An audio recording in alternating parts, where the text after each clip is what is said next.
Hello and welcome to Quarter Time Podcast in partnership with Carbon Jacked. I'm Lucy G.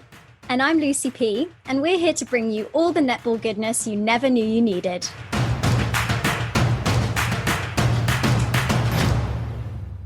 We're delighted to say that this series of Quarter Time Podcasts is supported by Carbon Jacked, an environmental startup that helps you combat climate change. They are an awesome company that provide monthly memberships which plant trees, support epic climate projects, and help you to reduce your carbon footprint. Memberships start from just £2.50 per month, so you can help save the planet for less than a cup of coffee. Signing up is super easy. Go to carbonjacked.com and enter netballpod for a huge 30% off. The link is in our show notes. Go check it out.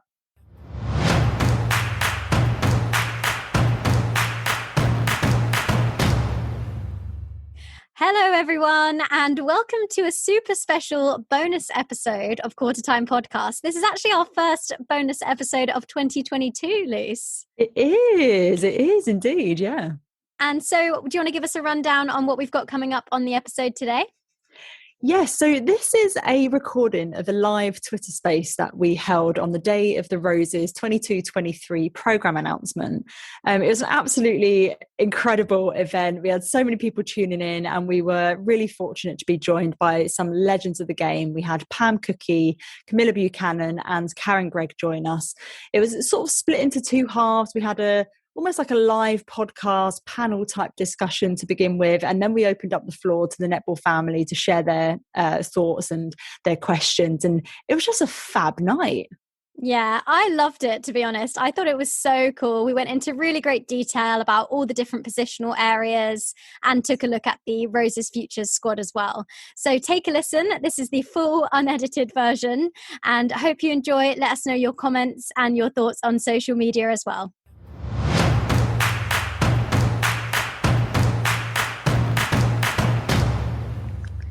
Hello, good evening, everyone. Thanks for joining. We are very fortunate to be joined by a couple of special guests today, one of whom you'll see is already here as speaker. It's the lovely Pamela Cookey.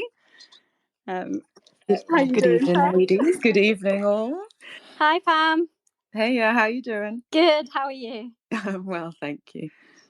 We do have another special guest coming as well who is on her way, so she'll be here momentarily. But I'm just going to do a little bit of housekeeping to kick us off. So welcome, everyone. Thank you so much for joining our Twitter space to discuss the newly announced cohort of athletes for the England Roses 22-23 programme. There is a ridiculous amount of stuff to discuss on this, and we really can't wait to dig into some of the detail. But for anyone who doesn't know or didn't see our tweet, this space is being recorded for any netball fans who aren't able to listen live. So please bear in mind that if you do take the mic, that this is being released as a bonus episode on the podcast, Quarter Time Podcast, which will come out shortly after the space. So by jumping on the mic, that's just you guys saying that you're okay with being recorded. So just bear that in mind. If you do want to send in some questions or comments, my lovely co-host Lucy P will be monitoring the hashtag. The hashtag is England Roses, hashtag England Roses. So do share your thoughts, comments, musings, unpopular netball opinions, etc. And we will try and shout out as many of them as possible. As always, the athletes that we're talking about are real people who have real feelings and may listen to this live or on playback. So please bear that in mind of any comments or thoughts, just to be respectful at all times, which I know you guys will anyway, because that's what the netball family does. So, Luce, can you give us a rundown of the sort of core format from today's announcements?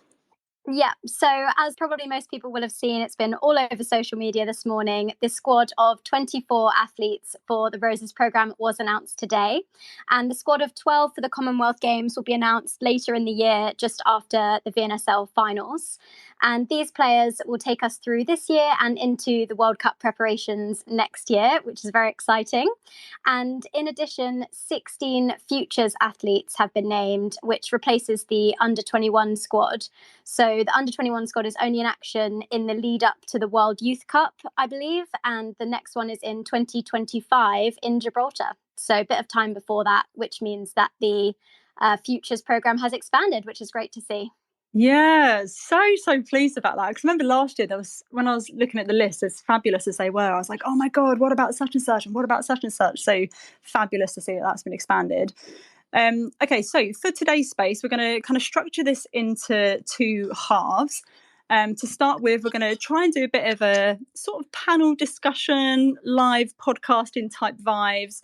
With the lovely Pam Cookey and our second speaker, who will hopefully be here very soon. We'll be focusing on the senior squad to begin with, loosely kind of splitting it into attackers, middies and defenders before moving on to the futures. And then for the second half of the space, we'll be opening up the floor to you guys, our lovely netball family, to discuss the cohort more widely and potentially discuss some juicy Commonwealth Games selections if we have time. That would be great. So, Luce, what were your thoughts of the cohort announcement overall? Yeah, so I actually thought it was quite interesting. I think the main thing that stuck out is the wing attack position, which we'll obviously come on to.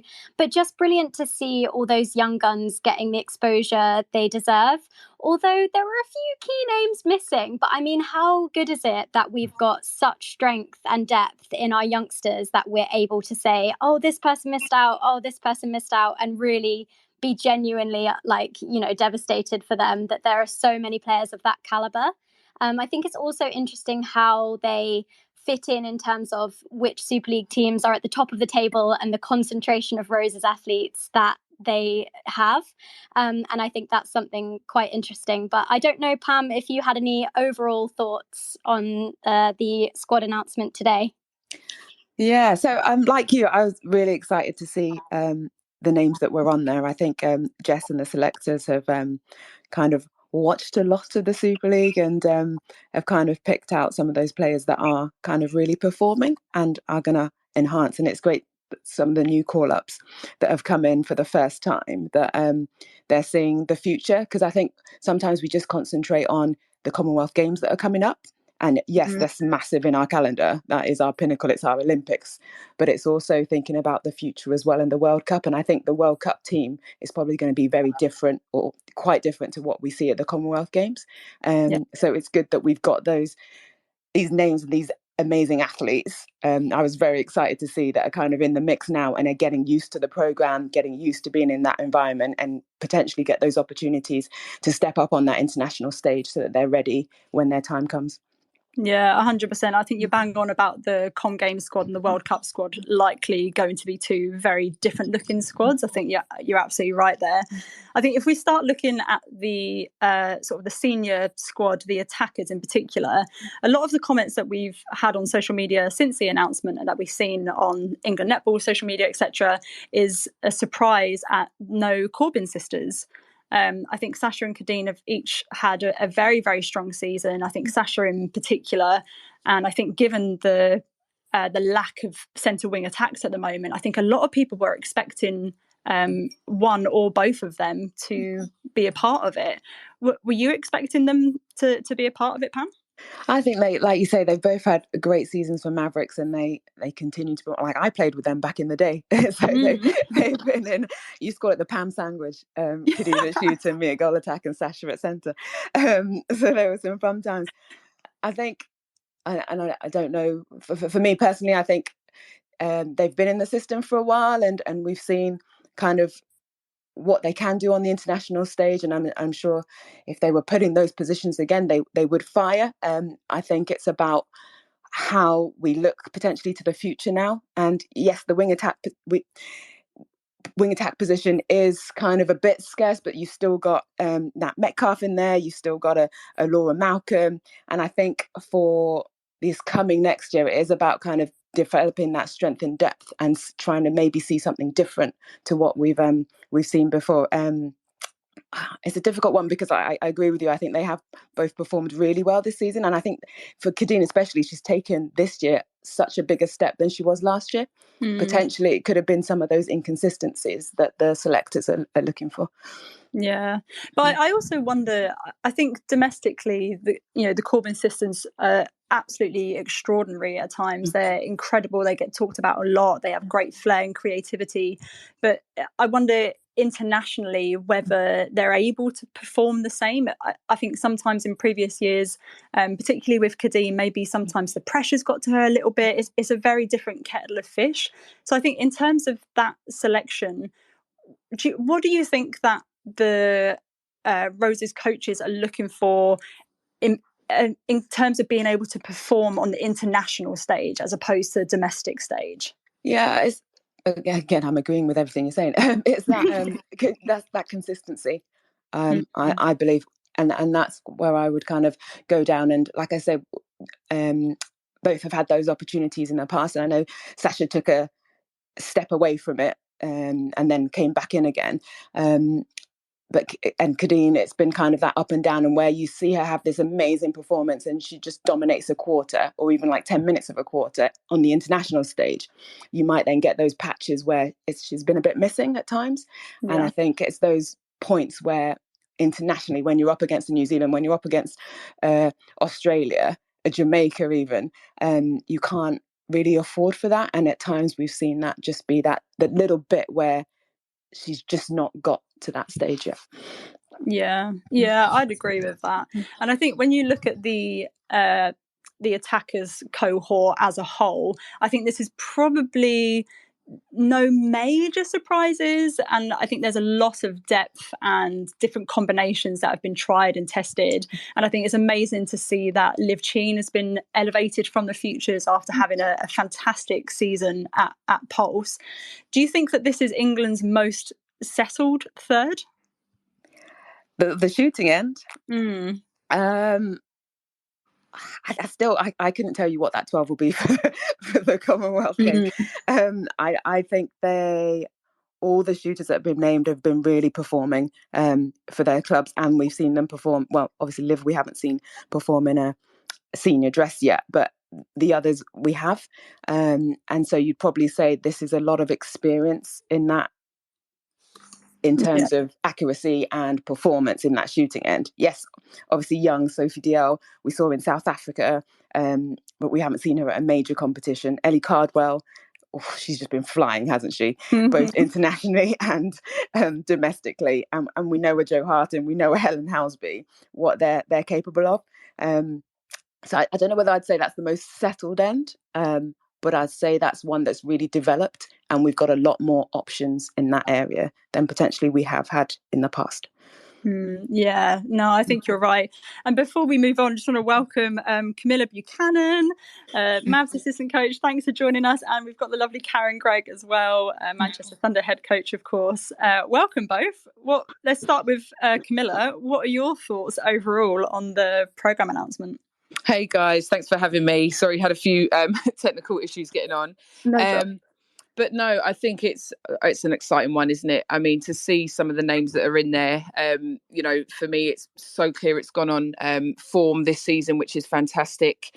I think that the combination of youth versus experience is really exciting. I mean, you were just talking about that shooting end, and it was probably, I think, just to pick up on Pam's point, I think it's probably the most predictable end in terms of selection. I don't think there are any surprises in there. I think that the 7 that were selected would definitely on everybody's wish list.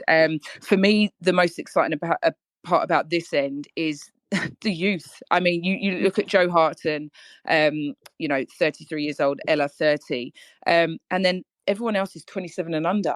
I mean, I could not believe I actually had to Google Helen Housby today to just double check her age. She's still only 27. Can you believe it? With everything that she's done so far, I mean, it's absolutely insane. So she could have another 2 or 3 4-year cycles in her yet, and to think that she's going to be, partnered in the future with a Liv Cheen and Ellie Cardwell, George Fisher. That for me is just hugely exciting, for our Roses. And as you said, from a Commonwealth point of view, Commonwealth Games point of view, 1 or 2 of them could be involved, but certainly with the World Cup next year, hugely exciting. From a mid-court point of view, I mean, it's been the talk of the town, right? The kind of lack of wing attack specialists, I guess, in that group, which I'm sure you guys are going to pick up on more on. But I think that's probably the biggest conversation. I think in terms of who's been selected there. Again, you've got your staples, you've got your Jade Clarks. You've got your Laura Malcolms, your Beth Cobden, and then from that point it was there were a few names kind of potentially missing, or certainly from a futures point of view, and there were some additions that were absolutely great. Looking at the futures roses part, the additions of Alicia Scholes, Brie Grierson, Amy Carter, Taylor McKevitt was a fantastic one. For me, she's totally kind of gone under the radar, I think, from a conversation point of view, but certainly not under the radar from a coaching perspective, because that every time you hit siren, she's somebody that you need to target because she's so effective in that role. So yeah, that's a really exciting one from a futures point of view. Elia Zaranika, obviously from a Mavs point of view, is hugely excited for her. I mean, we could talk individually about all of them, but I won't bore everybody. But I think, certainly that wing attack position, looking at who, will Sophie Drakeford Lewis be one of the another goal attack, wing attack, will Nat Metcalf kind of move across into that as well. But I definitely think that there's work to do from a future point of view, because even in the from a futures perspective, you've only really got Alicia Scholesbury Grierson that are kind of touching that wing attack specialist point of view. So certainly something to look at into the future. To pick up on the Sasha Corbin remark, I think she's had an outstanding season.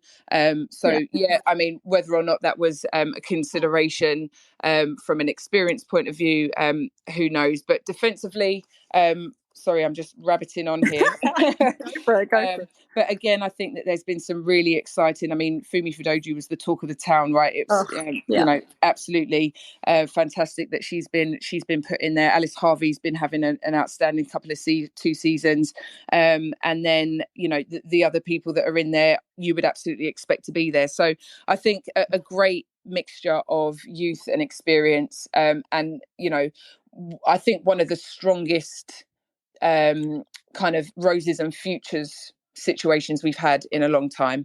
Yeah, I'd agree with you. And before I throw over to Karen, I don't know if you're able to answer this, Camilla, if you're allowed to or not, but do you know if the Corbin sisters made themselves available for selection? I do, and that's something I should know. Sasha Corbin, I think, I actually don't know the answer to that question. I really should know that. Sorry, just jump in. Was there a comment, I think, in Jess's article where she said about everybody asked accepted? Yeah, it's 100% acceptance rate. So everyone who was asked to be part of the programme accepted. But I suppose then it's a question of, did they put themselves available for selection? In the first place. Yeah, I think, sorry, I'm butting in here. Sorry, Camilla. No worries. I don't know whether I can just give you a bit of an update on what that looked like, because I was obviously quite heavily involved from a Thunder perspective and working with our athletes and what that looked like. So previously it was thrown out to the athletes that they could kind of put themselves forward as to whether they were selected, whether they wanted to be selected or not, and then those decisions were made obviously on performance, court time, robustness, all that kind of stuff. And I think they actually potentially had a trial day previously over some years. This year I think England Netball actually highlighted a list of athletes that they were targeting. Right, okay. And then it was up for the athletes to say, yes, I do want to be considered, or no, I don't want to be considered. And then the selection went from that point, if that makes sense. So I know we were approached and given a list of athletes that they were interested in from Manchester Thunder. And then it was up for those athletes to then say yes or no, they want to be considered. That's really interesting. I don't think, I certainly didn't know that was the approach that was taken. So thanks for sharing that, Karen. While you're speaking, Karen, what are your thoughts on the attackers with Ellie Cardwell in there? Like, for my money, she is my starting goal shooter now over Jo Harton. And I know a few people disagreed with me when I mentioned that on the pod the other week, but she is hands down my starting goal shooter. I think she's an absolute sublime form. What's your thoughts on her and the attacking end? I mean, I'm going to be biased. I could see Helen's mum's on here as well. I'd love to see Helen. I'd love to see Helen and an Eleanor starting circle, and a Nat on the wing. I mean, that'd be amazing from our perspective. I think Eleanor's really stood up this year. She's shown great maturity, both on and off the court. And for me, the growth that we've seen in Eleanor has been huge, because I don't think she's always been. And I'm not saying she is a complete athlete yet. I think she still has got growth, but I think she will openly admit herself there was definitely areas of growth for her, and we've definitely seen that over the last 12 to 18 months. The thing that I think Jo has potentially got more of over Eleanor, obviously, is that international experience, that playing under pressure at international level, I think is completely different. And don't get me wrong, Eleanor's mental strength is huge, but she hasn't quite experienced that. So, I mean, for me, Eleanor's going to Commonwealth Games. I don't know if she is or not, but for me, she is. And it would be interesting to see how Jess plays that out over the games building up to finals, to what she wants that shooting circle to look like, and who will be there come semis and finals. Yeah, 100%. And I actually think comparatively to all of the other top 5 nations, I don't think anyone can light a candle to our attacking end and the depth that we have in our shooters. I think we are probably by far, that's our strongest area of the court, in my opinion. So yeah, I think it'll be interesting to see who does and who doesn't make that con game selection. Just a quick reminder for any people who've just joined us, do get involved, send in your questions, comments, thoughts on the hashtag. It's hashtag England Roses, and the lovely Lucy P will be picking those up. So we're going to move on to the middies, which I think is probably one of the biggest talking points. Obviously, there's no Chelsea Pittman in there, which I think is one of the biggest omissions and the biggest surprises. Pam, what's your... actually, there was a few people on Instagram who, Epic Tweetberg, Kelly Gray, Ellie George on Instagram, said that they found this omission very surprising. Pam, do you reckon we'll see Pittman back in a Rose's dress ever? Will she join by the P3 route, do you reckon? Potentially. I guess if she hasn't been named in the squad now, because obviously she's playing out in Suncorp, I would have been confused. Why not, if she is thinking of kind of being involved, whether for this games or later down the line?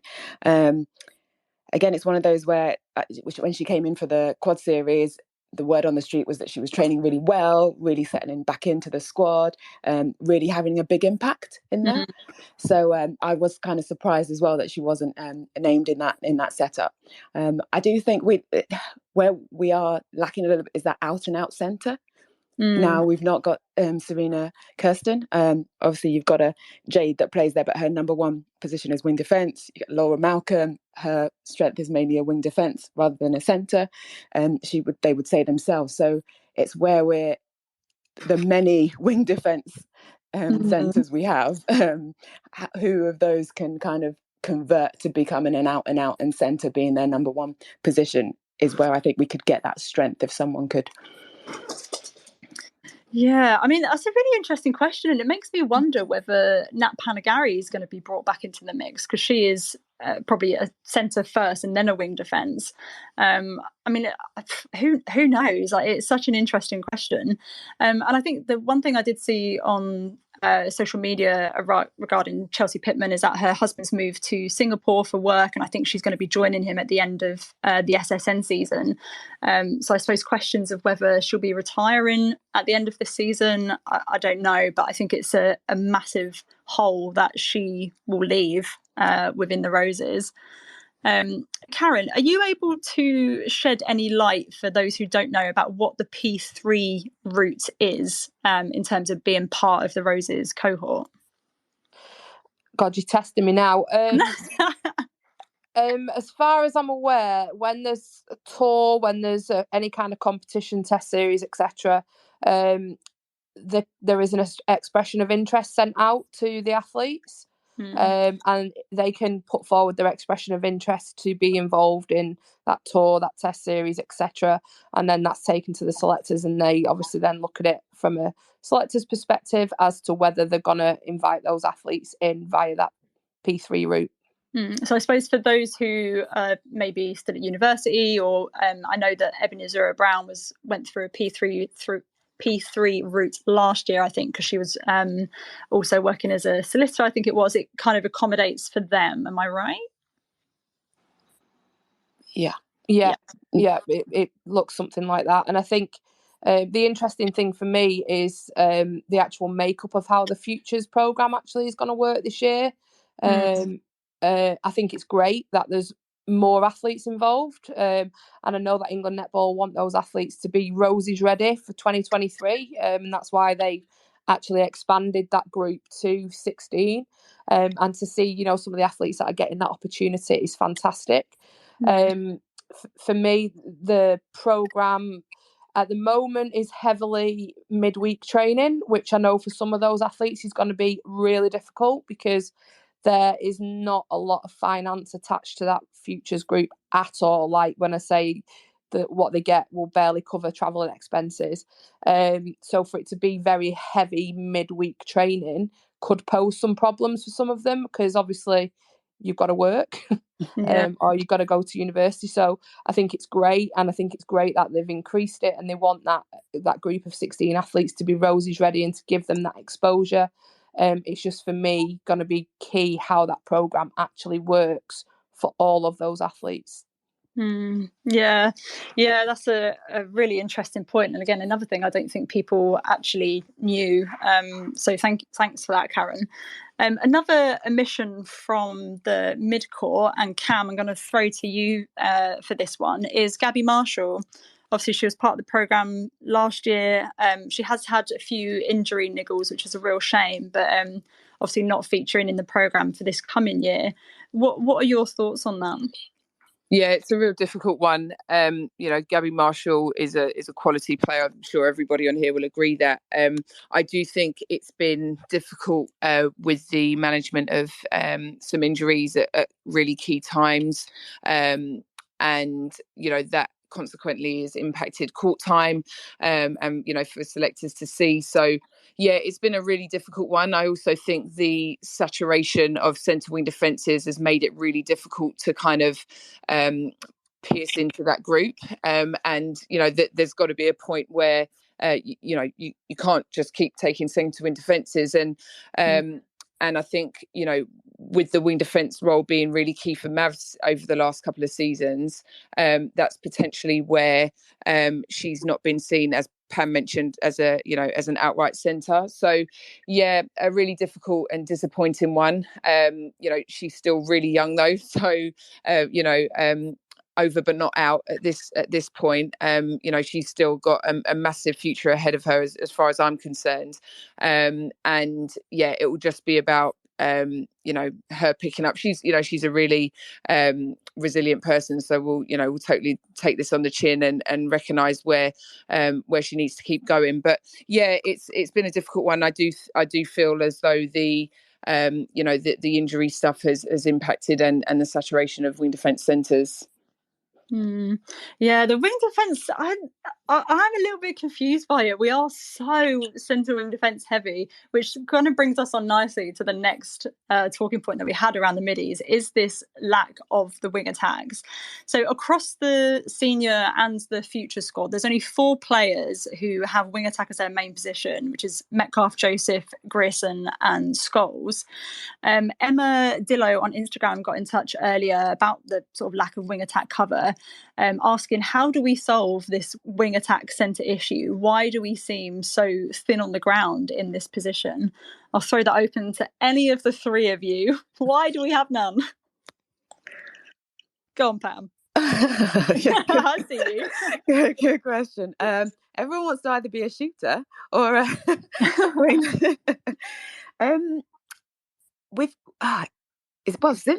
always had like that mass amount of those wing defence kind of centres. It was only like when Karen Atkinson and Tamsin were kind of in it, then we had those like 2 wing attacks and a little bit more cover over those positions.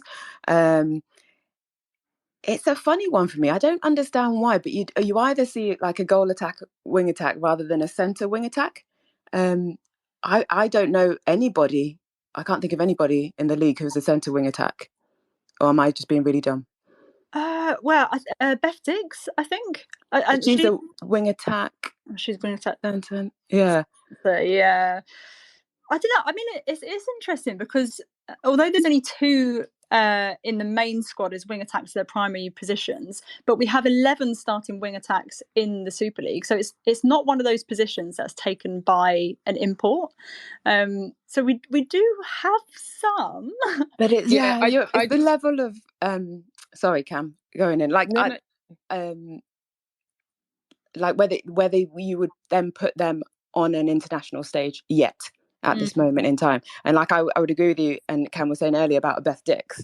She's flying up at Sirens and potentially giving her those extra opportunities to be in that England programme. Could that lift her up to that next level?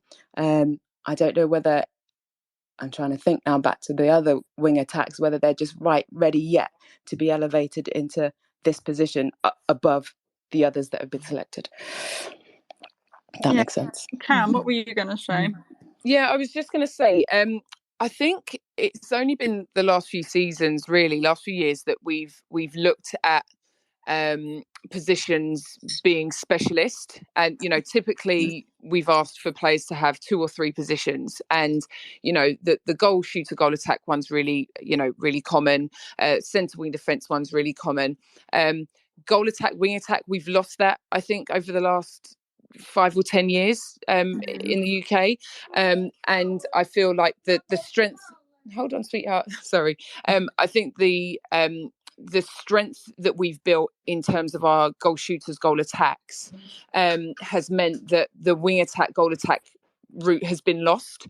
And I feel like it's actually one of the few positions, as well as goalkeeper, that is so specialist. And I think it's only been the last few years that people have started looking at it in that way, and it's being okay with that. It's making sure that, you know, clubs are fine with, you know, building wing attacks just for that role. And I think that squads want players that are versatile, so that's always a tricky one. You want people that can you know, cover across, especially, you know, in the domestic league when you're looking at 12 to 15 players in a squad. You need players that can cover, but it's, you know, it's always a really difficult one, because you have, you know, at Mavericks, for example, we have 2 really specialist wing attacks in terms of Sasha Corbin and Georgia Lees, and we've got someone like Sasha Corbin who is playing out of her skin and is hitting the court, and we've got Georgia Lees on the bench, you know, and it's criminal, really, because she's so quality and could have been somebody, you know, also knocking on you know, the futures door, for example, had she had the court time. So it's where that fits in with having those specialist positions that are, you know, just offer that. And where they fit within a squad. So I think that we're seeing fewer of them, but it certainly needs to be an investment across the board domestically for us to pick up on an international level, because, you know, that for me is a whole for us. You know, if you are taking a Nat Metcalf with, you know, the 3 others being centre wing defences, if you don't take a Sophie Drakeford-Lewis, for example, in the shooting end, you know, if you took her, then of course she offers us that wing attack position as well. But if you don't take her, you take a George Fisher, for example, then, you know, that's a potential hole for us. Yeah, absolutely. And there's a few comments on the hashtag about this. Lorna's tweeted, "This is where I'll forever be mad that we didn't cap Iona Christian." And obviously now she is part of the Scotland setup. So yeah, absolutely understand that frustration, especially she's playing out of her skin at the moment. And another tweet from Lexi Russell, who said, "Any ideas why the Roses seem to be going down the goal attack wing attack route rather than the wing attack centre or specialist wing attack?" And it's interesting to note that there are more goal attack wing attacks coming up through the ranks. We've got SDL, Pearson, Rothwell. Why do you think that there is that focus or the preference maybe for goal attack wing attack as opposed to wing attack centre? Pam, I'll go to you. Because we like to shoot and we like the glory.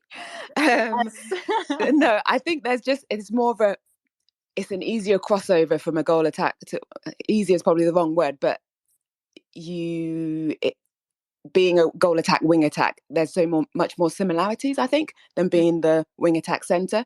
because yes, all 7 have to be able to defend, but as a centre, your defensive work with the other back players, your goal defences, your goalkeepers, your wing defence, that's a completely different skill to set to what you're going to need at a wing attack, goal attack, if that makes sense. Whereas a wing attack, goal attack, you're accessing the circle, you're going into there to be able to shoot, you're being able to feed into that circle, your work on the transverse line, that footwork and those techniques needed. It's a very different skill set, and I think one that you kind of learn playing goal attack, you can play wing attack as well, rather than you just an out and out wing attack.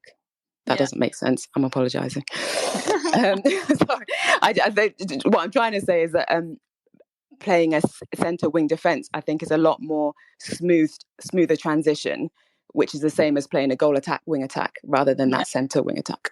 Camilla, I was just going to say, it's always an interesting one. It'd be great to have the England selectors' perspective on it. I think when you've had a player like Serena Guthrie, Kirsten, who has been such a prevalent part of our squad for such a long time, and in terms of the style that England has gone for over the last 10 years or so, I think defensive centres are what we've gone for and what we've needed. So naturally you look for centres that are more defensive, centre wing defence roles. Players, I used to be a centre, was more of a defensive centre, so naturally switched across into that wing defence role.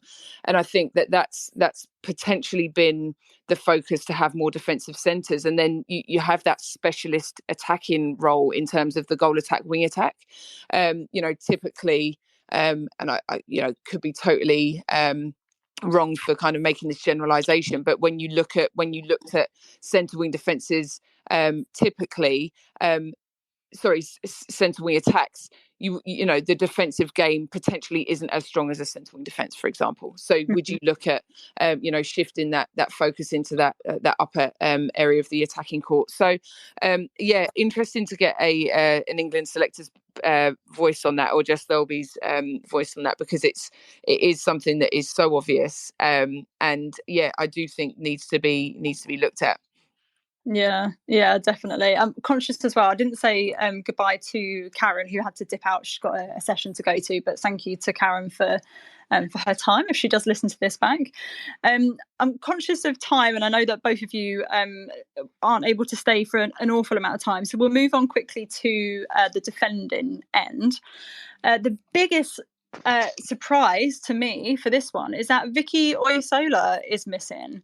I don't know if it's a case that she didn't put herself forward, or she wasn't offered a contract, but I was absolutely gobsmacked at this, because I think she's such a tenacious defender.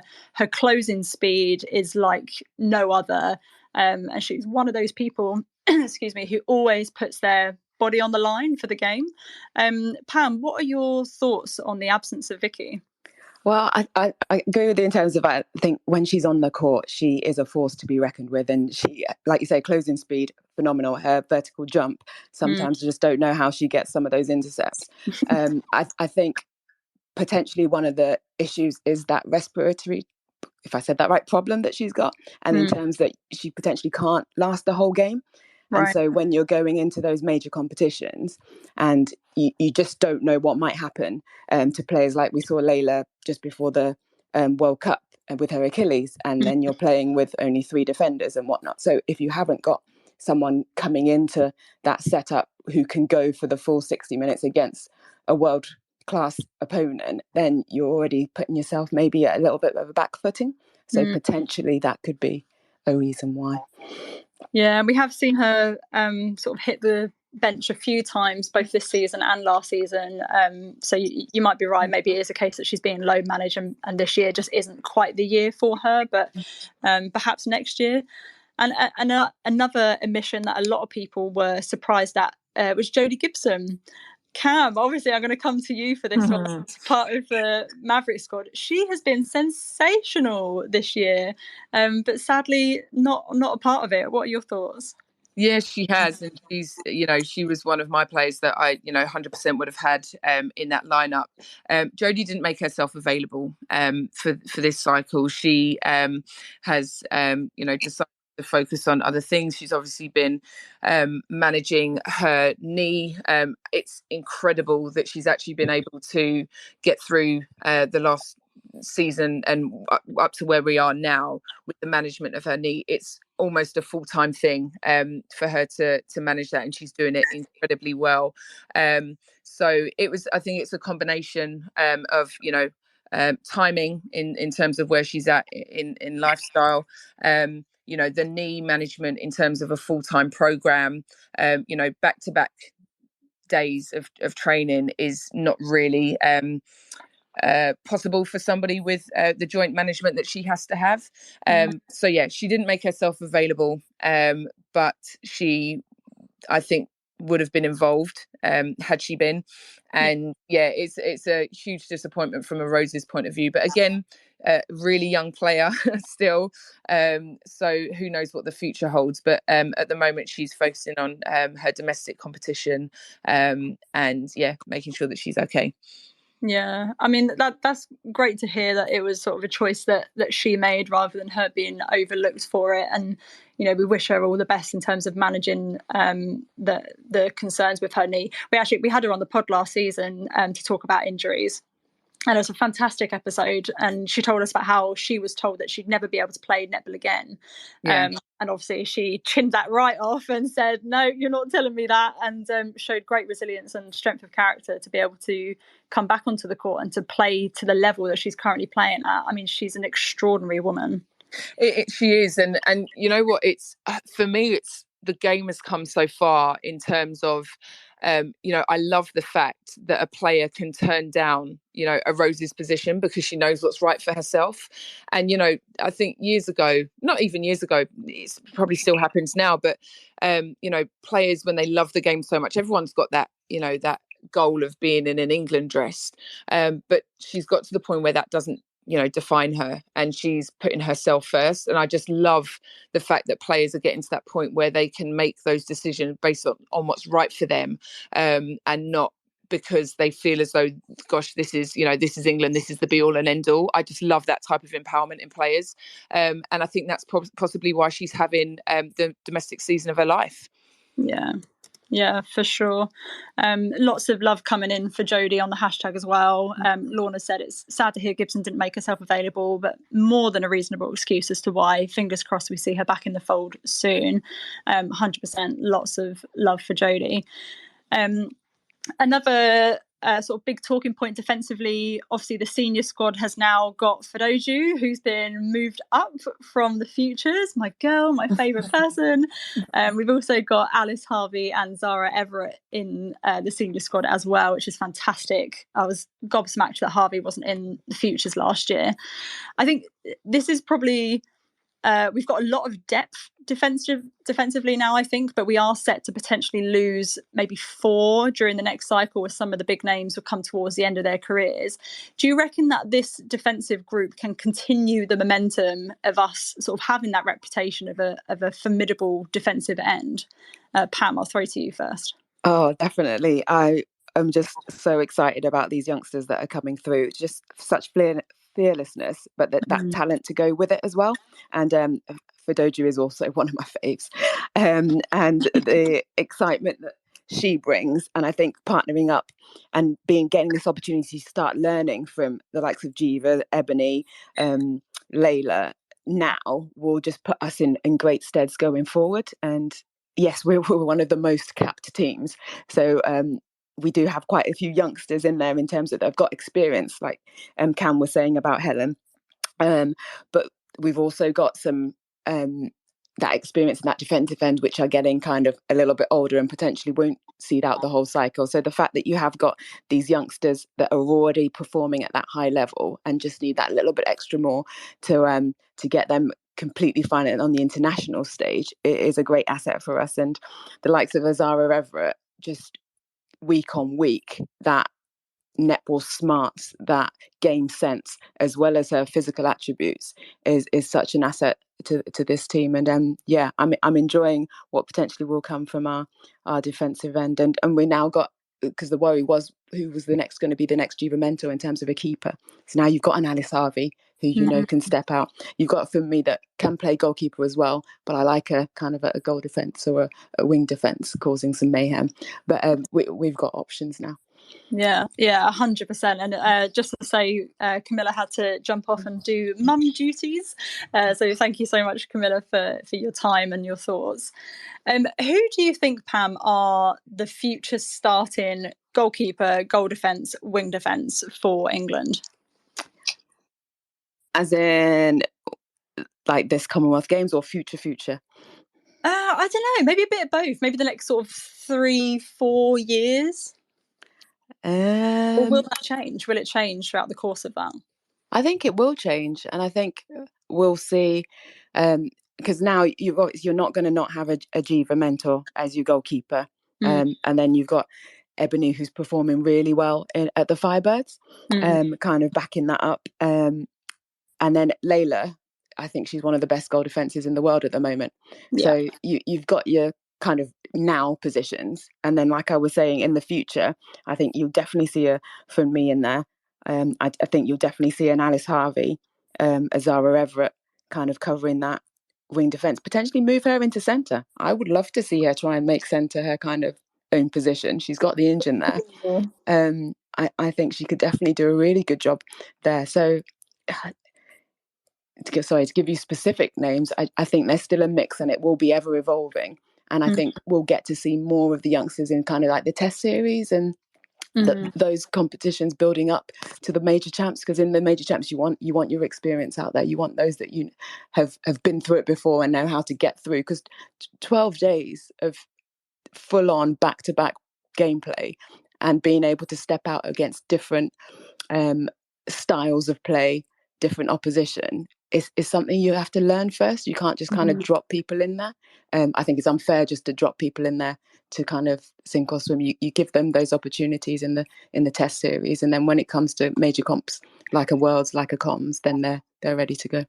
Yeah, 100%. And obviously we've spoken a little bit about Fidoju already. I mean, for me, she is absolutely the future of the England defensive end. I think Alice Harvey, Funmi Fidoju goal circle is terrifying. But for your liking, would you have her in wing defence or goal defence? Like, what does she bring to each of those different positions?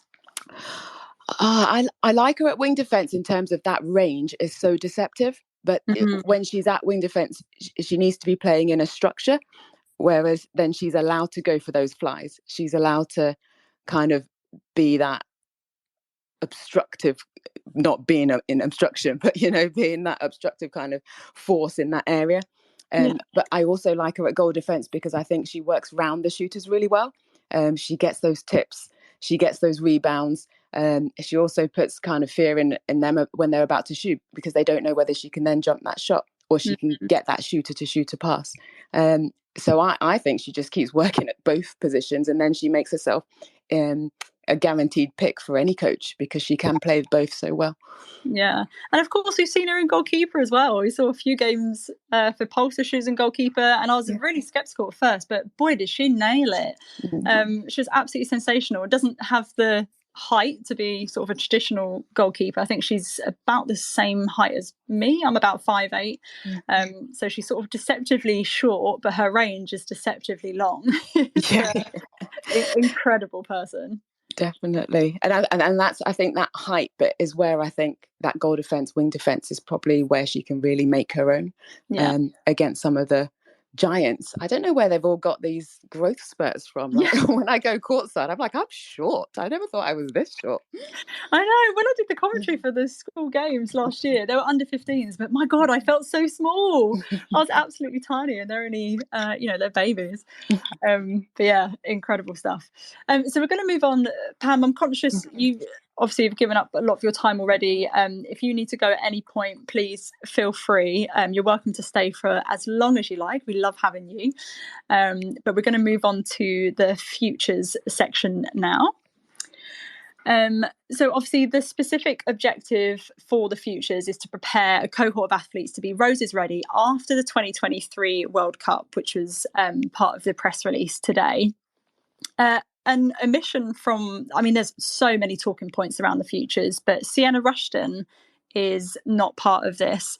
I know she hasn't had the best season at Rhinos this year, but previously I think she was outstanding, particularly given the circumstances in which she had to step up with Wallen being injured so unexpectedly and so early in the season.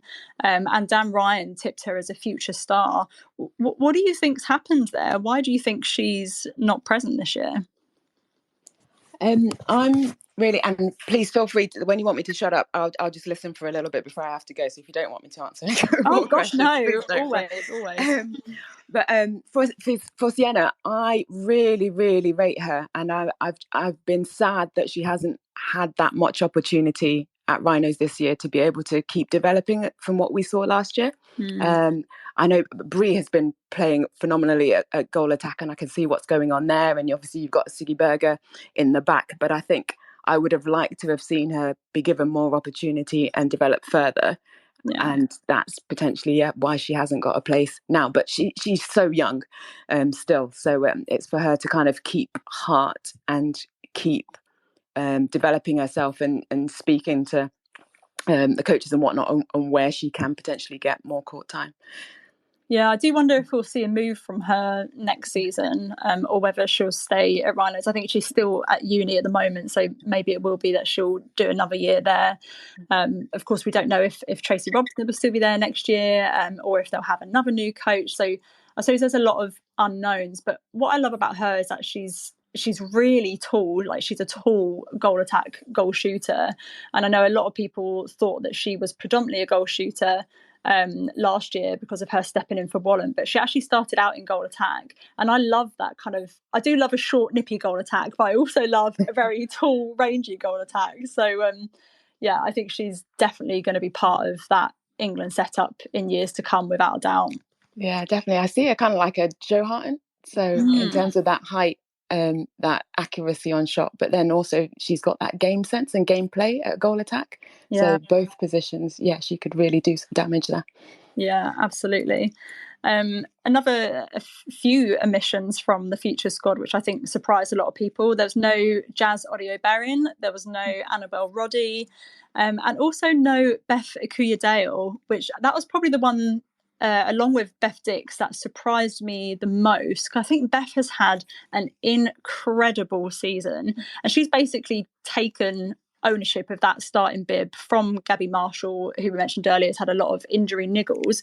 And there was a great tweet earlier actually by Chloe Merrill with some stats on Beth. So if you're not following her, follow her and have a look at what she tweeted. We'll see if we can get it up for you, if Luce can do that for me while we're talking.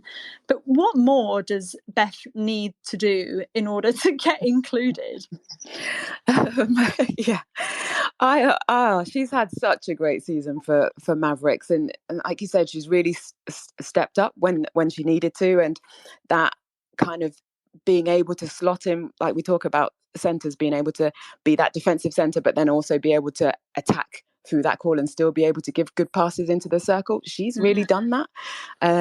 I think this is the first year though that we've seen her operate at that level, and so maybe it's a chance of, well, let's see what she can do again next year potentially, and then she might be brought into the squad if she continues to develop and continues to deliver at that standard.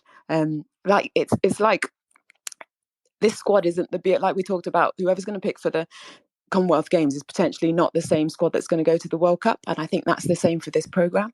And we should just know that there is flexibility, that people can come in again if they are showing that they're consistently performing. Yeah, that's a really good point. And I imagine the same might actually be able to be said for Beth Dix as well, because I think this has kind of been a breakout season for her. But that tweet that we mentioned from Chloe about Beth, She said, have to ask what Beth Akuyadale has done not to be on this expanded futures list. 2 player of the matches, 1 against Thunder, 3 Netball Scoop Team of the Week appearances, 162 feeds, 7 intercepts, 12 deflections, 12 turnovers in 14 appearances as a starting centre for Mavericks so far this season, as well as only 31 penalties in 14 appearances. So she's super, super clean as well. But yeah, absolutely outstanding player. But I think you're absolutely right. And I think it's something that myself and a lot of other people need to bear in mind, that this crop is not necessarily the crop that will go to the World Cup. And I think that's an important thing to remember for sure. Speaking of Beth Dix, there's a lot of outrage that she's not made it. A lot of people have said it seems to be a massive oversight. What do you think the situation is with Beth? Do you think it's similar to the other Beth in that this is kind of her first breakout season, if you will, and that the Roses selectors want to see another consistently good season from her? Yeah, potentially. And I really rate Beth. I think she's just so clever with ball in hand. And that creativity is something when we talk about where the wing attacks kind of coming through, she's got that. And this is one person I would say definitely why not in that squad, and we don't know the things surrounding it, like Karen was saying earlier. Did she put herself forward or not? She's definitely one to keep your eye on the radar, and I think potentially we will see her again in the future. If it was me, I would love to see her again in a Roses dress. Not again, sorry, but for the first time in that setup. Yeah, for sure. I just think she's such a creative player, and she's an absolute engine. Like, her give and go is something else. It just makes me tired just watching her. Yeah, and she wants to learn as well. Like, she's always asking questions, gaining insight, developing herself and her court craft, and that's what you want in a player. Yeah, absolutely. A few other additions to the future squad. Obviously, Rhea Dixon's been removed from the senior squad. She now comes into the futures. We've got Taylor McKevitt in, who we mentioned earlier. Jada Pekovar has come in, which is fantastic. She's had a couple of really great appearances for Pulse. And Paige Reed as well has come in, and she is a real standout for Stars, quite often best on court, in my opinion, for them. Out of all of the futures list, who is the biggest surprise for you? Who I'm really excited to see Tash Pavelin's in there. You mean surprise in terms of who potentially shouldn't be in there, or who... should or shouldn't, or those you're most excited for, those you think missed out, anything really? Okay, so Jada, 100%. Love it. Only 17 and doing what she's doing at the moment. The future is so bright for her. I am loving, it's a couple of Pulse guys. So Alicia Scholes, her performances at wing attack, and what she brings, I think, is that that leadership on court as well. The voice, she demands the ball. She demands where structures should be, demands how play should go. And she's kind of like a little bit like Tamsin used to do when she was playing, likes to take control of that kind of end. So I'm liking what she's developing into. Who else? Millie Sanders from Manchester Thunder. I've really enjoyed watching her come out, and I always talk about like fearlessness from those youngsters, but they back it up with the skill. And she's had quite a few player of the matches as well, and really had an impact into that Thunder defensive end when they were so disrupted before Van der Merwe came back in. And now even when Van der Merwe's in, that whole group playing together has just lifted Thunder to another level. So that's really exciting to see what they can do there. And the other one I'm really pleased at, Zaranyinka Alia at wing defense. She just quietly goes about her business and just comes out with ball. She restricts players.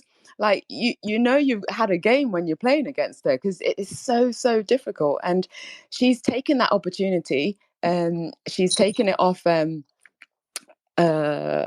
Gabby Marshall, and she's flying. And that's another youngster, even when she's playing for the under-21s, like she was player of the tournament, wasn't she, when they had that FINA event So she's really stepped up. And lastly, Emma Thacker, goal attack. Oh yes, yeah. For She gives Lightning. me such Helen Housby vibes. Yeah. The way that she moves on court, you know, she's all limbs. Like she is going to be phenomenal. So, and she doesn't mind shooting from distance, but she'll also take on the defender. And yeah, she's really impressed me so far.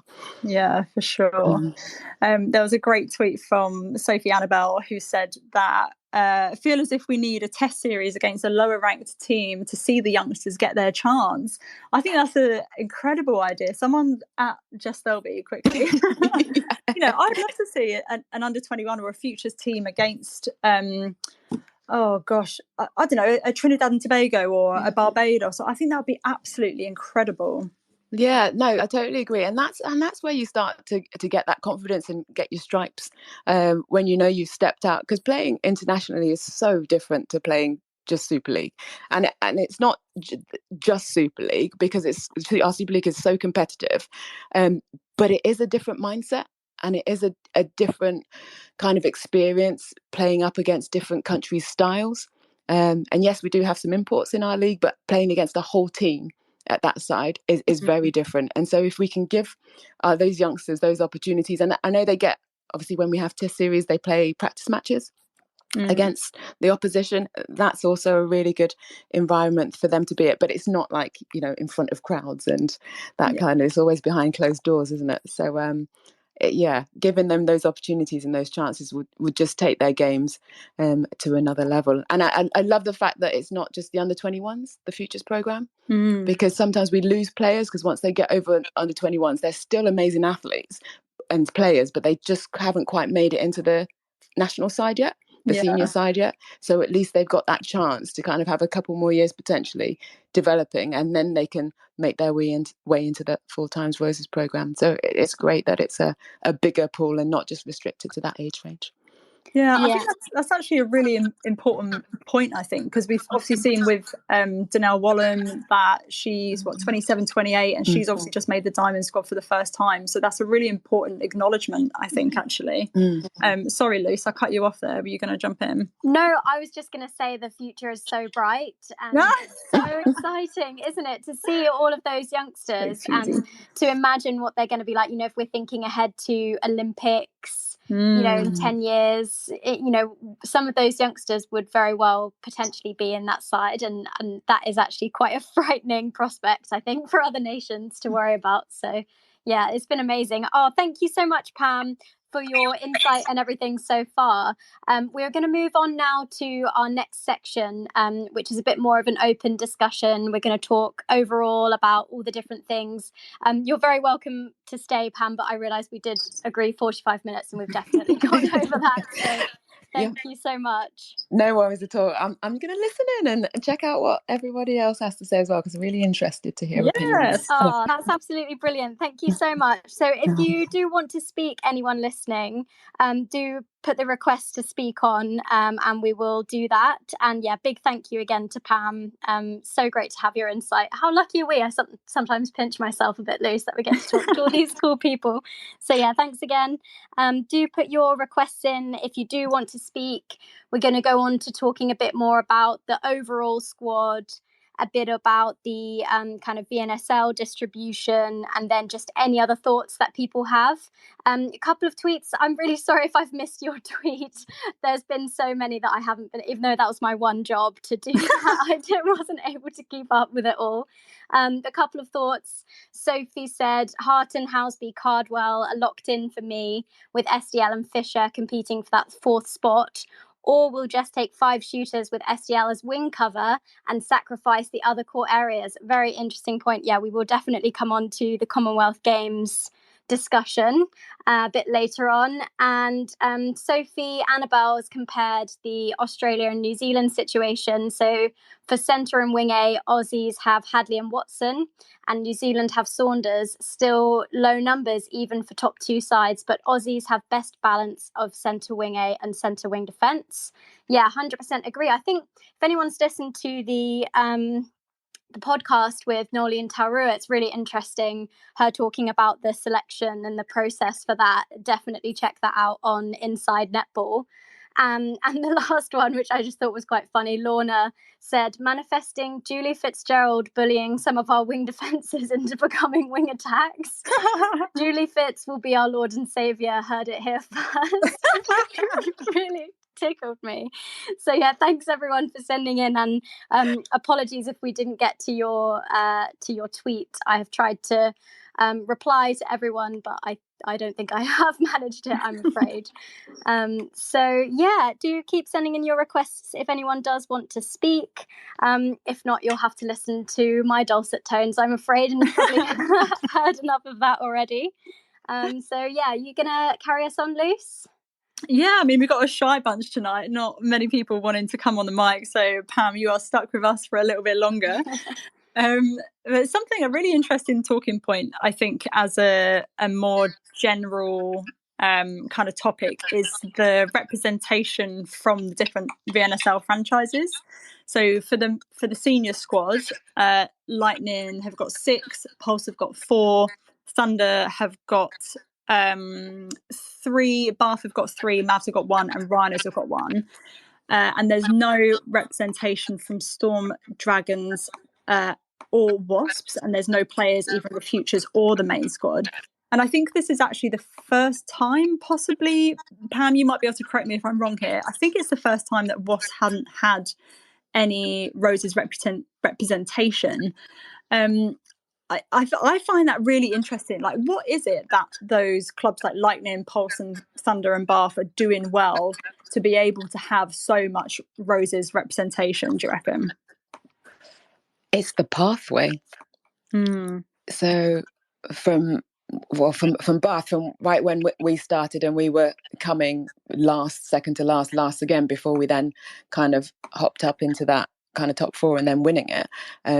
You also always had that kind of pathway of players coming through that are really, like Lynn used to make sure that we were so good on our basic skills first before you even started looking at the technical side and the tactical side of things. And I think Thunder have done that so well. Pulse have done that really well. Loughborough Lightning, having the full-time program based at Loughborough as well has also helped. And I think that's like one of the reasons Fran Williams moved over there, so that she could be in that environment and play alongside some of the other England players. And I think it's starting in some areas, in some other clubs, but it hasn't really quite developed yet in all of them. And I think if we are going to continue to push to try and be that world number 1 consistently, that's really where it needs to start, in our clubs, in those pathways. Yeah, I really agree about the pathways there. I think that's really interesting. And you highlighted, obviously, Fran Williams. And I think that it was almost a case of she wanted to play with maybe other people in the Roses setup and have that combination thing. Because when she was at Wasps, she was the only Rose playing there at that time. And so now at Lightning, she's kind of in amongst a whole bunch of them, so you get that kind of club combinations that then kind of move in. I've just seen Charlotte. Hello, Charlotte. Are you wanting to be a speaker? Hello, welcome. Hello, thank you. Yeah.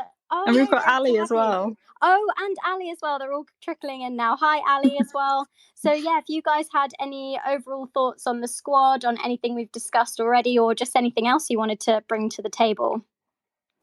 The one thing that I just thought would obviously be a good thing to discuss would be obviously who the starting centre would potentially be at the Commonwealth Games, obviously now that Serena Guthrie is not in the mix.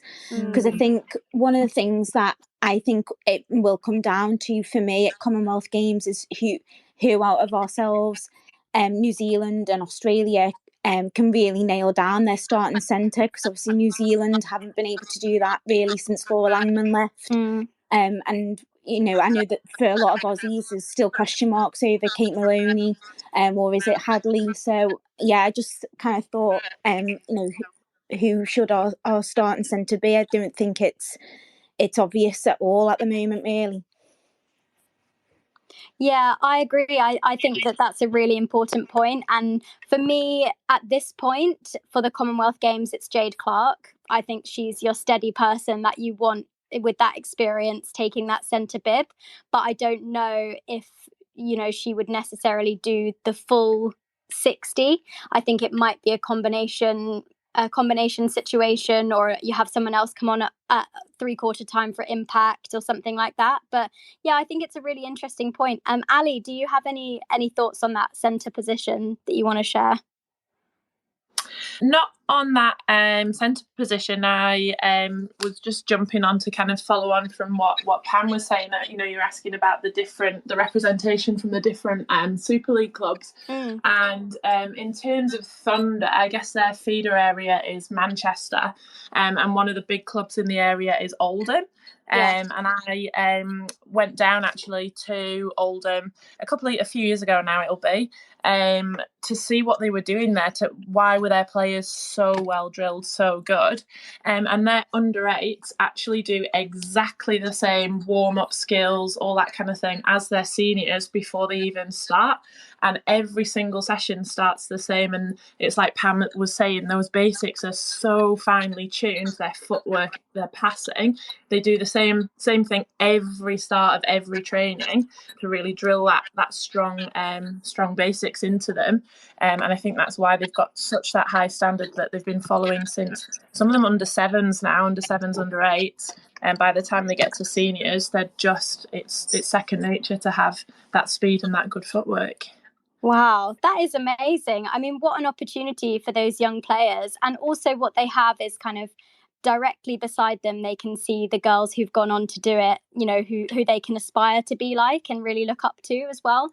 I think that's so interesting. And I think it's definitely, there's quite a lot of inconsistencies in the pathways and in the kind of club systems. There's definitely pockets of the UK that are kind of more developed in a way than others. So it would be good to see that kind of equalise, I suppose, as it goes on. Yeah, and actually that whole pathways thing is a talking point, or an episode that we've wanted to do for a very, very long time, and very pleased to say that we're going to have an episode on it in a couple of weeks' time. We've got a great guest on for that, so we'll try and dig into that a little bit more then.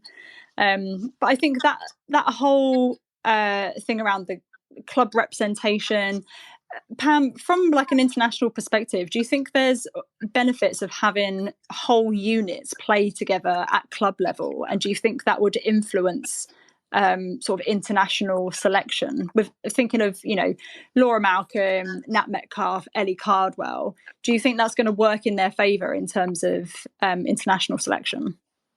It doesn't hurt. I definitely say that.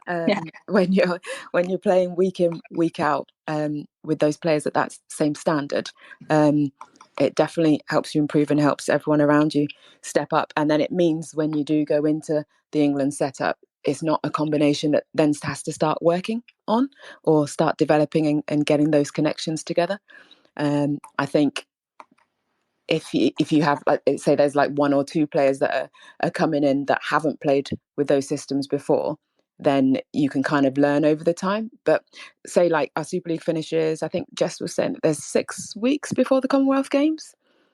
So once the squad is announced and Super League finishes and then Com Games, so you've just got 6 weeks to make sure that they're all playing in that same structures, those same systems, and getting those connections with each other. So if you have played a whole season together, then you're already kind of at a benefit. Yeah, definitely. I think you bang on. It absolutely can't hurt. What do you think it is? This is to anyone, not just to Pam, but what do you think it is that differentiates the clubs with the greatest representation in terms of those of the least? Like, is it just pathways, or do you think there's something in terms of their infrastructure? Obviously, we've got very different franchises. Some are linked to universities, some are linked to rugby clubs, some are sort of standalone, independent, you know, your London Pulses. Is it just down to pathways, or is it also down to infrastructure and culture? You know, does culture play a part of it? What do you think, Pam? I think it's all of those. Yeah, definitely agree with you. Pathways is a major one for me.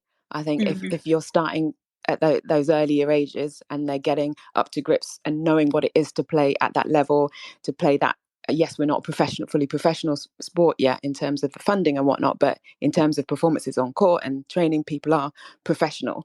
And so to be in that environment, that already when you step into the England one, that's one less thing you've got to worry about. But it is also about that culture in terms of people wanting to go and play there. Do they think that they're going to get something from it? Do they think they're going to elevate themselves as a player as well as get that success with the team?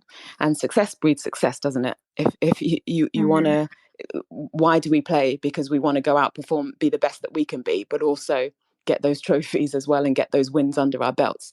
So that's always going to draw and attract players to you. So it is all about that. It's about the pathways, it's about the culture, it's about the setup in terms of, are you getting physios, are you getting access to the courts, are you getting sports psych, are you getting good video analysis sessions?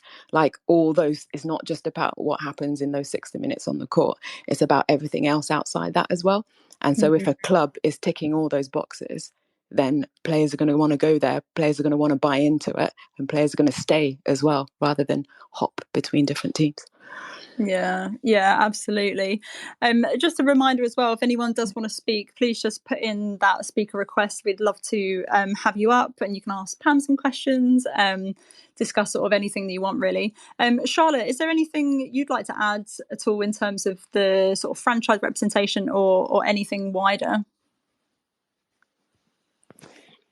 Nothing that's not already really been said, to be honest. Obviously, I think it is quite interesting, looking at the combinations across the court, that you can see that throughout the people that have been selected.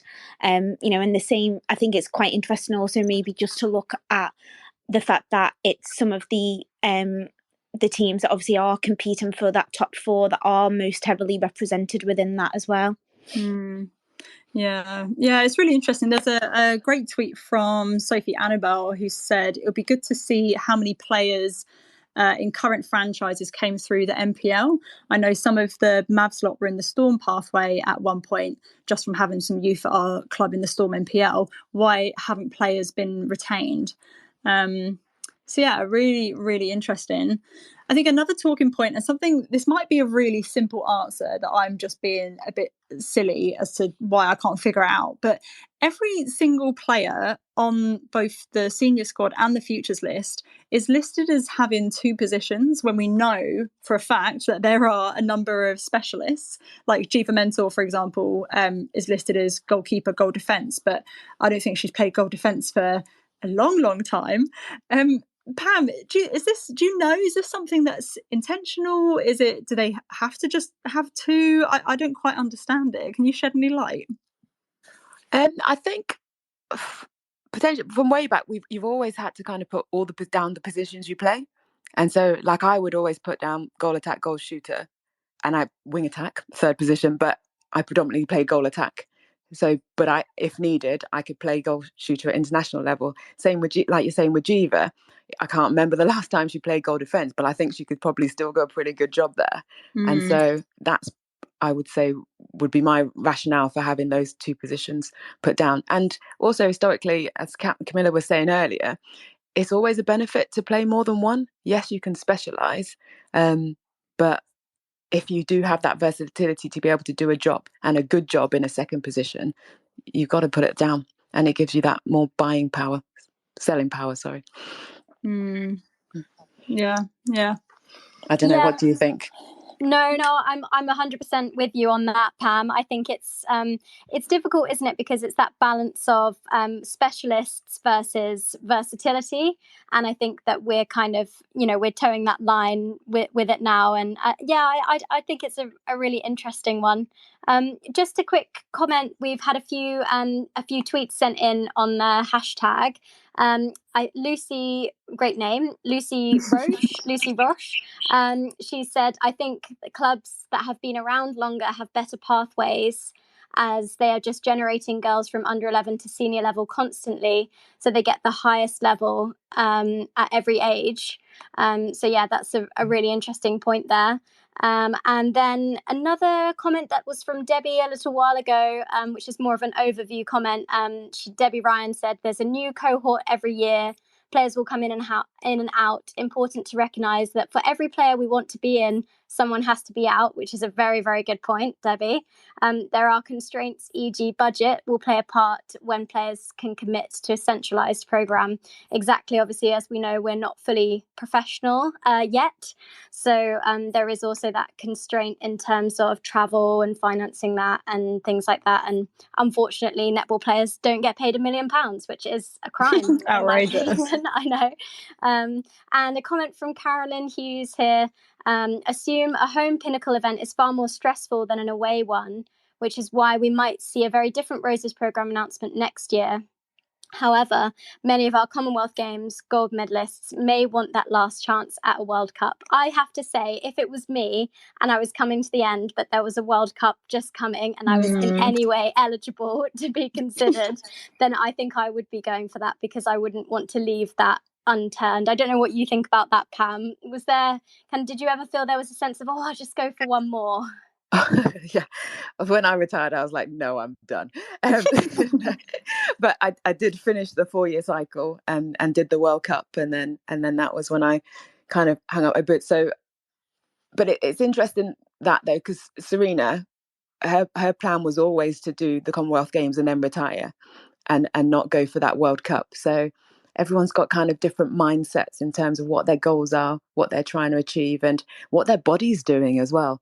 Like, with all good intentions, some might want to definitely see themselves at that World Cup, but they're just not physically able to potentially get there and do another year of that intensity that they have to train at to be able to make it. But I'm sure in the back of their minds, it's like, yeah, to get to one last World Cup in South Africa as well. You just never know. Exactly. I mean, who doesn't want to go for the wine as well? I've heard in South Africa it's really nice, so worth a trip anyway. So I'm just conscious of time. We've got a few minutes left.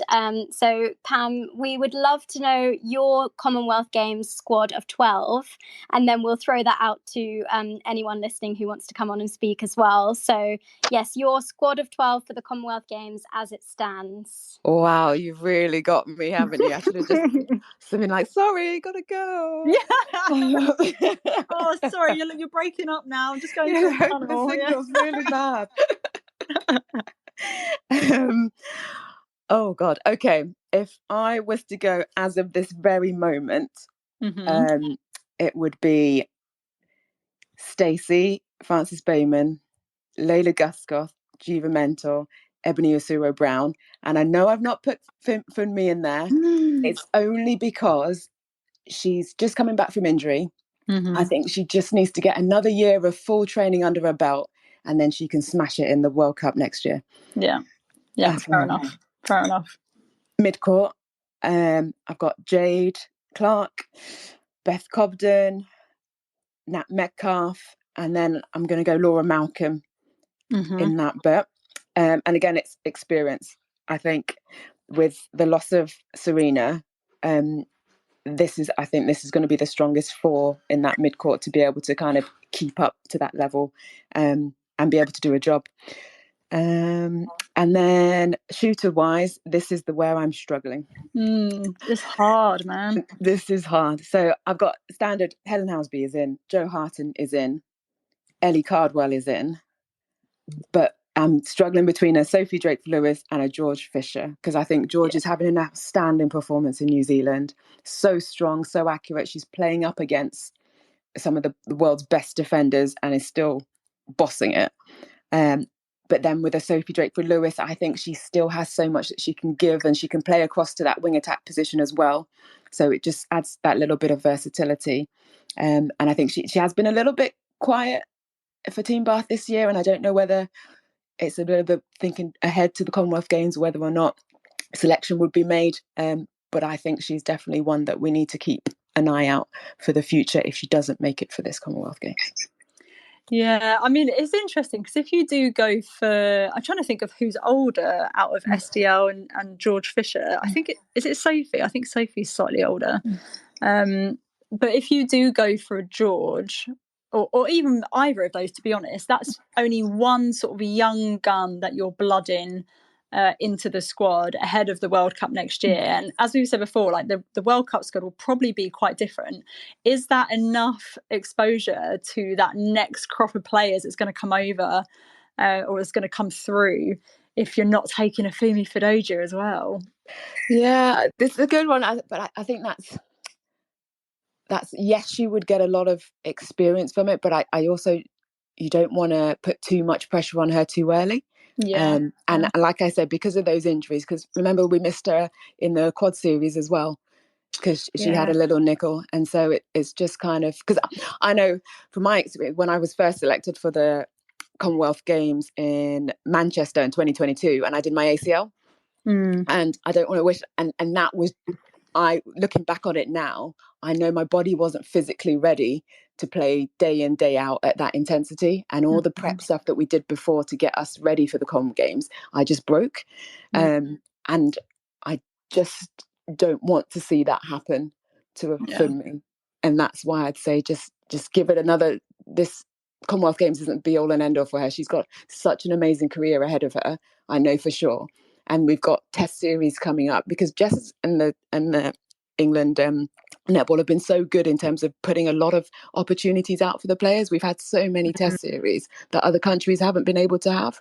And so we can use those to blood in our new kind of up and coming players. Yeah, that is something that I have to say England netball have been outstanding on over the pandemic. Even with, the Legend series that we had, that absolutely incredible. And I think the performance team at England netball have built the squad to be in a very good position, I think.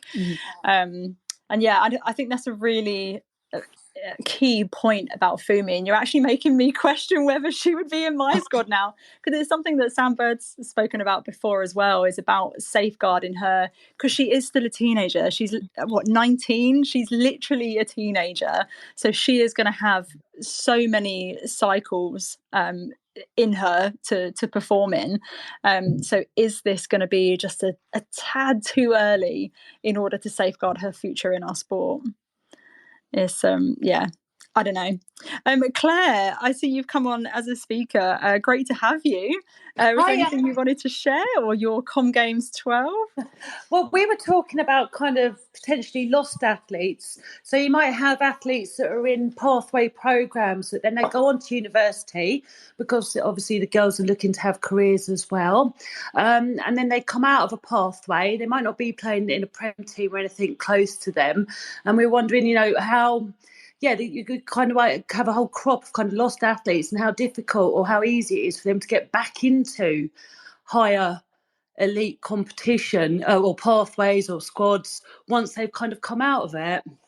Yeah, that's a really good point. 'Cause, I mean, I don't know an awful lot about the sort of university scene or the pathway scene, but other than Bucks, I can't really think of any other opportunity that sort of university age athletes would have if they're not part of a franchise. So yeah, probably are a heap of lost athletes, aren't there? Yeah, I think so. I was thinking of like maybe people are going to like Oxford, they could commit to Wasps or Mavericks, but it's going to be a lot for them to do that on top of their study as well. But once they come out of that pathway, they've got some really good athletes there who, and no offence to Oxford, anybody, but not a great university team, that that talent is being lost as well. Yeah, and it's interesting you say around sort of commuting distances and stuff like that, because and WASP specifically, funnily enough, that was what Mel Mansfield said on our preview episode. That was one of the core reasons behind her recruitment, of having sort of local athletes as opposed to your big sort of flashy household names, is so she could have more touch time with them. So I think that's a really interesting point.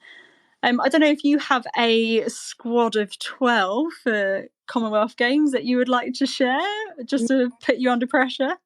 We sit and we've spoken about it for ages, but then what about this? What about that? We've got a few names that I think we have to definitely Harton, Cardwell, Houseby for me. I'm going for more SDL for the wing attack option as well. And then going mid-core out to wing defence, goal defence, a little bit more, not sure there, but mentoring at keeper, Yeah, I mean, what's in England's squad without Jiva Mentor? It's incomprehensible, inconceivable. Well, not for much longer. Sadly, she will have to retire one day, so it breaks my heart. Don't mention that. We're not discussing that aspect. Do not manifest that. No, not at all. And we've had a few comments come in on the hashtag. So just a few talking points around various things. Talking of franchises, what do we think will happen with Stars as University of Gloucester has pulled out, especially as there are an odd number of teams in the VNSL?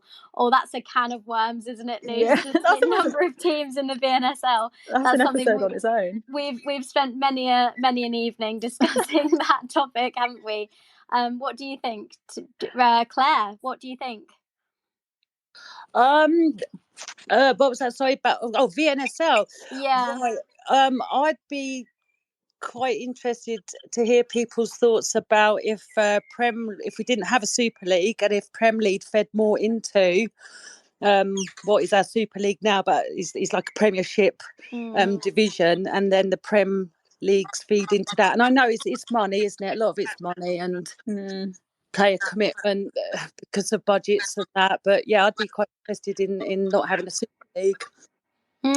I think there has been discussion before about this potentially like 2-tier league with a kind of a top tier and then promotion and relegation between 6 teams in the top league and 6 in the below. But anyway, I think I'm getting too excited about that idea probably now.